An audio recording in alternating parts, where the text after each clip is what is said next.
Hello, welcome to my journey to the media world. I'll be reacting to Aston Villa's 2-1 win in the Carabao Cup last night at Villa Park. Just before we get into that, if you could leave a like on your video, subscribe if you're brand new, and don't forget to turn on your post notifications if you haven't already.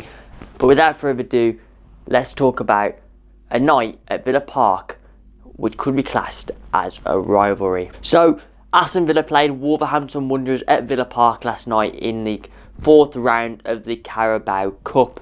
Going into the game, there's a lot of hype around the game with it being a West Midlands derby. A couple of seasons ago, I think the fixture was hyped up a lot with both sides from fighting for promotion in the Championship, and I think the reason why the atmosphere was so good at Villa Park last night was because of that.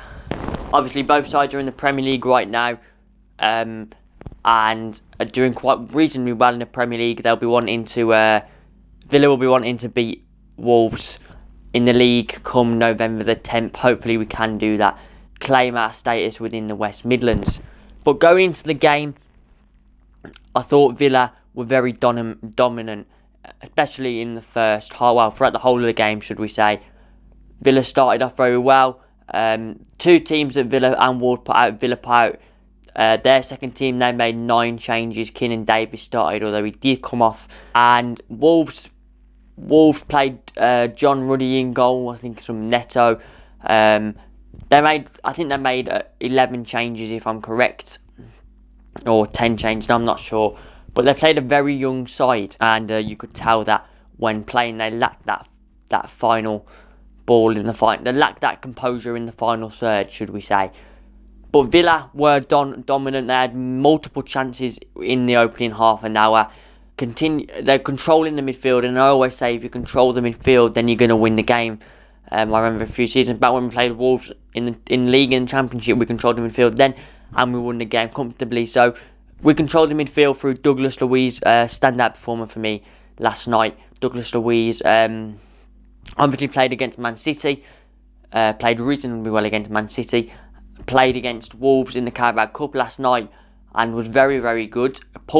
Was controlling the whole of the game for Villa. Wolves just allowed him to have too much space on the ball. He had all the time in the world. Probably deserved the goal. There was a few times where it comes to the edge of the box and he just should have took a shot, had a go. He did have a go. He's always got an eye for goal, hasn't he, Douglas Luiz?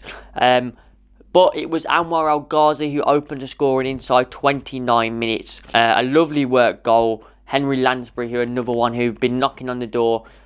People saying he's underrated, which I do agree. He is underrated. I don't think he's proper Premiership quality. But if you've got him on the bench, he's always a great outlet to have on the bench, isn't he? But yeah, like I say, it was Anwar El Ghazi who opened the scoring. A great assist by Henry Lansbury, like we say. All he had to do was put it through the legs of John Ruddy. It was 1-0. Villa fans erupt at Villa Park, silence the Wolverhampton Wanderers faithful. Villa continued to show their dominance for the final 15 minutes. Wolves weren't really in it in the first half. Even when they did go forward, they just lacked that composure, like I say, in the final third. They weren't quick enough in the final third. And the Villa defence, I have to say, looked very, very assured. Courtney Horsey, a great player, obviously former Wolverhampton Wanderers man, and Ezri Konsa making his Villa Park debut last night. They looked very calm and composed on the ball. Every time Wolves had the ball, they dealt with it really well and looked really calm. Some people saying on Twitter and Facebook that Ezri Konsa deserves a Premier League start, but you're gonna have a job on your hands getting past Tyrone Mings and Brian Engels, aren't you? They're in great form at the moment, and I'm sure they'll be playing against Liverpool on Saturday. The second half, I'm sure Dean Smith just wanted more of the same. Keenan Davis did come off early in the second half. It's a shame because he did look lively, Keenan Davis, causing trouble in and around the box for that young Wolves defence. Obviously, very physical outlet, so they were causing Wolves all sorts of problems. And Jonathan Kodjia replaced the injured Keenan Davis. He looked lively, Jonathan Kodjia. He sometimes drifted out, but I always think about Jonathan Kodjia that he's a lazy player. When he needs to make a run, he doesn't make the run, I think, and when he makes a run, he doesn't need to make the run. So it's just about getting that time, and you've got to give him time. He has been injured, so maybe just getting that fitness back to the right standard. I do think he can be an outlet in the Premier League for us. The more players we have, the better. As Wolves know, their squad depth isn't the greatest at the moment, and that's shown last night. In the second half, it was Patrick Cutrone with the next goal. I think it was Perry of Wolverhampton Wanderers driving forward with the ball, and gets it in behind the Aston Villa defence, and Patrick Cutrone just gets on the end of it. It's 1-1. The Wolves fans erupt and think they're in dreamland. However, 3 minutes later, Aston Villa, a free kick from Henry Lansbury into the box, and out of all people, it was Ahmed El Mohammadi, a real striker's finish from the Egyptian king, should we call him, and Villa Park, Aston Villa find themselves back in front after 3 minutes of being pegged level again. From then on, it was Villa who were continuing to show their excellence on the ball. They brought on John McGinn for the final 10 minutes for Henry Lansbury, who had an excellent night at Villa Park.